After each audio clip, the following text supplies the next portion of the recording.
और आपको दिखाते हैं अब तक की 25 बड़ी खबरें, जिसमें सबसे बड़ी खबर आ रही है संसद का बजट सत्र आज से शुरू हो रहा है। राष्ट्रपति द्रौपदी मुर्मू आज संसद के दोनों सदनों को संबोधित करेंगी, जिसके साथ ही बजट सत्र की शुरुआत होगी। बजट 1 फरवरी को पेश होगा। सरकार ने सभी दलों के नेताओं से शांतिपूर्ण सत्र चलाने की अपील की है। वित्त मंत्री निर्मला सीतारमण आज संसद में आर्थिक सर्वेक्षण पेश करेंगी। इसे मुख्य आर्थिक सलाहकार वी अनंत नागेश्वरन की निगरानी में तैयार किया गया है। आर्थिक सर्वेक्षण में पिछले 1 साल के आर्थिक प्रदर्शन का विस्तृत विश्लेषण और भविष्य की संभावित नीतियों के सुझाव दिए जाते हैं।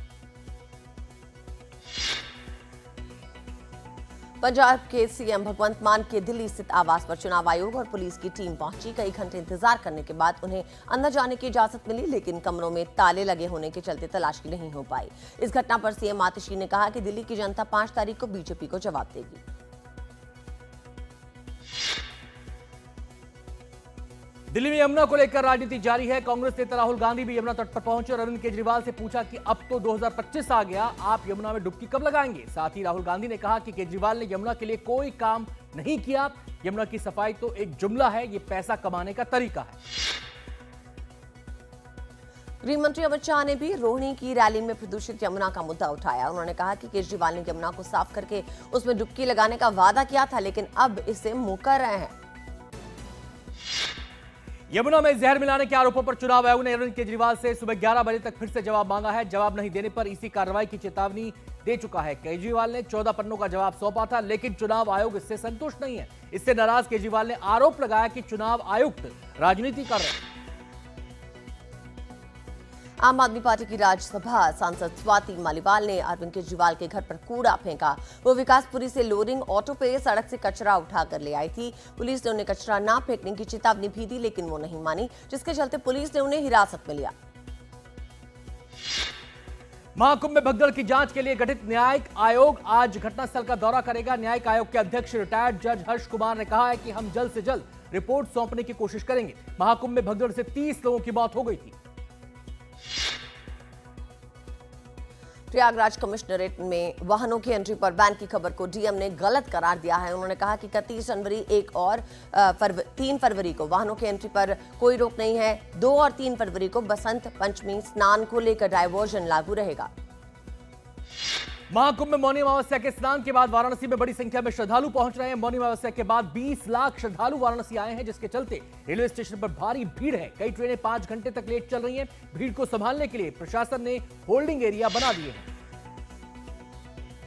जम्मू कश्मीर के पुंछ में सेना ने घुसपैठ की बड़ी कोशिश नाकाम कर दी। सेना की कार्रवाई में एलओसी के पास 2 आतंकियों के मारे जाने की खबर है। हालांकि सेना ने अभी इसकी पुष्टि नहीं की है। कर्नाटक के मुडा घोटाले में ईडी की जांच में सीएम सिद्धरामैया की पत्नी को 14 साइट आवंटित करने की बात सामने आई है। ईडी के मुताबिक यह आवंटन अवैध था। हालांकि जांच शुरू होने के बाद इन 14 साइट को वापस कर दिया गया। मेघालय के सीएम कॉनरेड संगमा ने कहा समान नागरिक संहिता उचित नहीं है। उन्होंने दलील दी कि देश की विविध सांस्कृतिक और आदिवासी समुदायों को देखते हुए समान नागरिक संहिता को लागू करना व्यवहारिक नहीं है। महाराष्ट्र में फडणवीस सरकार पर स्कूली बच्चों के आहार से समझौता करने के आरोप लग रहे हैं। फडणवीस सरकार ने मिड डे मील में अंडे और फलों के लिए पैसे आवंटित करने से इनकार कर दिया है। कांग्रेस ने सरकार से इस फैसले को तुरंत वापस लेने की मांग कर दी है। संभल हिंसा के आरोपियों को सुप्रीम कोर्ट से बड़ा झटका लगा है। सुप्रीम कोर्ट ने 15 आरोपियों की जमानत याचिका खारिज कर दी। कुल 41 आरोपियों ने जमानत याचिका दाखिल की थी। बाकी याचिकाओं पर सुनवाई अभी पूरी नहीं हुई। मुजफ्फरपुर में सरस्वती पूजा के चंदे को लेकर फायरिंग हो गई। यूनिवर्सिटी के हॉस्टल के बाहर फायरिंग से अफरा तफरी मच गई। इस वारदात से छात्र दहशत में हैं। 3 दिन पहले भी सरस्वती पूजा के चंदे को लेकर 2 हॉस्टल के छात्रों के बीच मारपीट हुई थी। तेलंगाना के महबूबाबाद में एक अघोरी ने जम के हंगामा किया। अघोरी ने तो नाकल रोड पर उत्पात मचाया, साथ ही एक बाइक सवार पर हमला कर उसे घायल भी कर दिया। देहरादून में गुजरात हाईकोर्ट के मुख्य न्यायाधीश के 2 फोन चोरी हो गए। मुख्य न्यायाधीश सुनीता अग्रवाल एक शादी समारोह में शामिल हुई थी। इसी दौरान उनके फोन चुरा लिए गए। पुलिस ने मामला दर्ज कर लिया है, तलाश में जुटी है फोन। मध्य प्रदेश के पन्ना में जेके सीमेंट फैक्ट्री का स्लैब गिरने से 4 मजदूरों की मौत हो गई, साथ ही 15 मजदूर घायल हो गए। पुलिस के मुताबिक 7वीं मंजिल के बीम की शटरिंग के अचानक झुकने से यह हादसा हो गया। इसकी वजह अब तक पता नहीं चल पाई।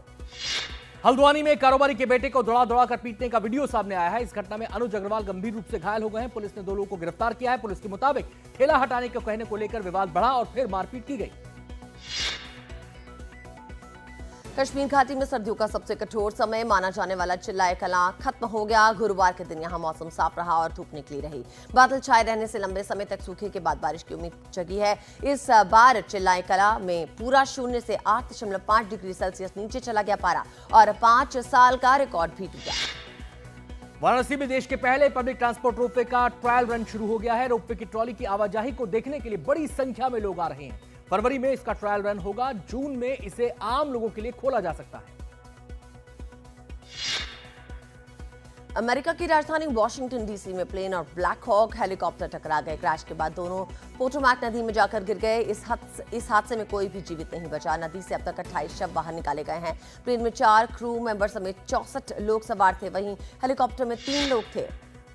विमान हादसे को लेकर अमेरिकी राष्ट्रपति डोनाल्ड ट्रंप ने बराक ओबामा और जो बाइडेन की नियुक्तियों की नीति को जिम्मेदार ठहराया है। ट्रंप ने कहा है कि मैं सुरक्षा को लेकर पहले ही सतर्क रहता हूं, जबकि बाइडेन और ओबामा नीतियों को पहले रखते हैं।